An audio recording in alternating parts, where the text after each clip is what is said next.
Welcome to this lecture, The Psychology of Emotional Triggers. Throughout this course, we've talked about presence, warmth, and influence. Now we're digging deeper into something that operates almost invisibly, but affects every interaction you have: emotional triggers. Think about a time someone made you feel instantly comfortable. Maybe they used your name, maybe they smiled in a way that felt genuine.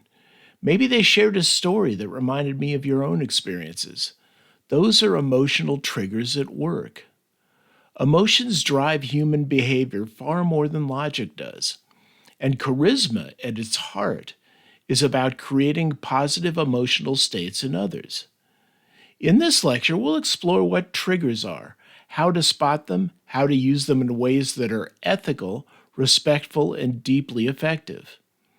By the end of this session, you'll not only understand why people react the way they do, but you'll also have tools to inspire better reactions in your conversations, presentations, and everyday life. What are emotional triggers? Let's start with a definition.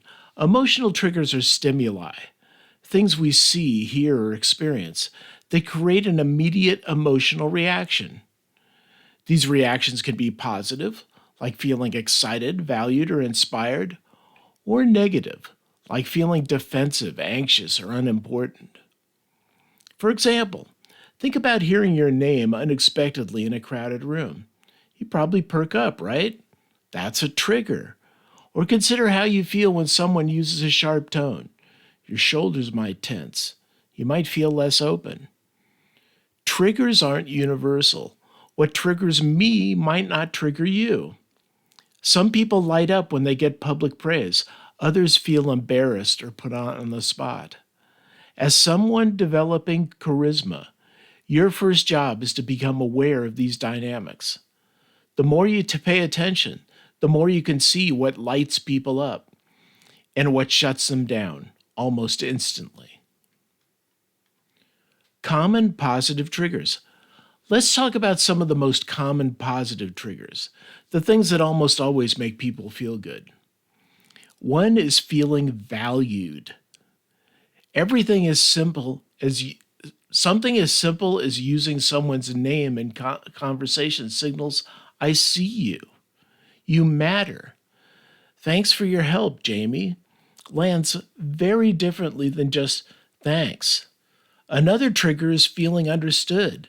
When you actively listen and reflect back what someone said, so you're saying the new process is saving you time?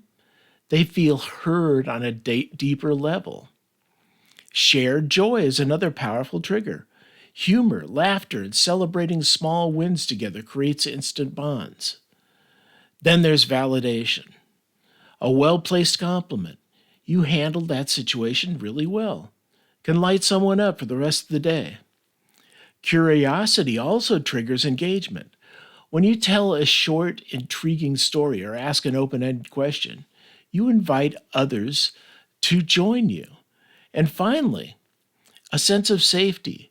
Your calm tone, steady posture, and open gestures tell others you can relax with me.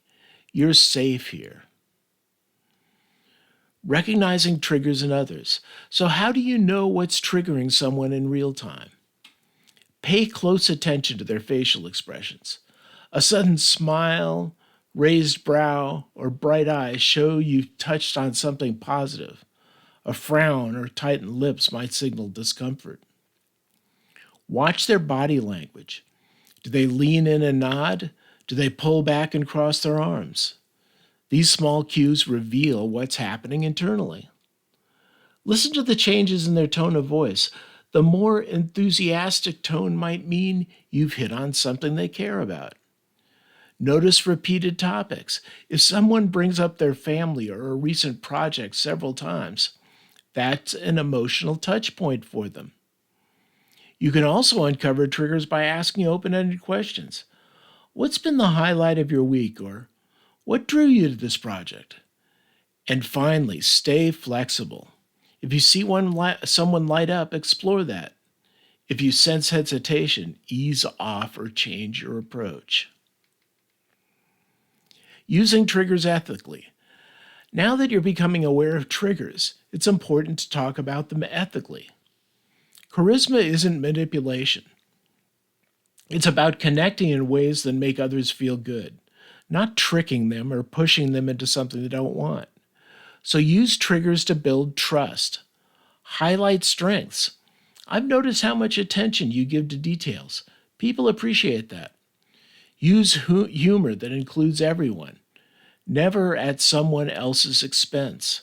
Laughter should make people feel lighter, not singled out. Find shared values or interests. If someone mentions they care about learning, you might share a book recommendation that inspired you. When you notice stress or uncertainty, use triggers to provide reassurance. It's okay to take your time with this. We'll work through it together. By using emotional triggers in ways that respect others, you create genuine bonds.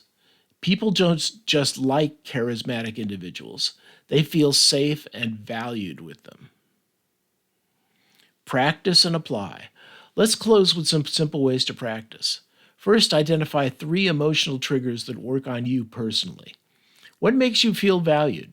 What sparks your excitement? This reflection helps you empathize with others. Next, in your next conversation, become an observer. Notice when someone's expression or tone changes. What did you just say or do?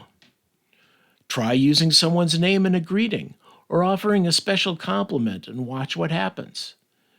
Share a short, lighthearted story or ask an open-ended question and see if the energy in the conversation shifts. After each interaction, reflect.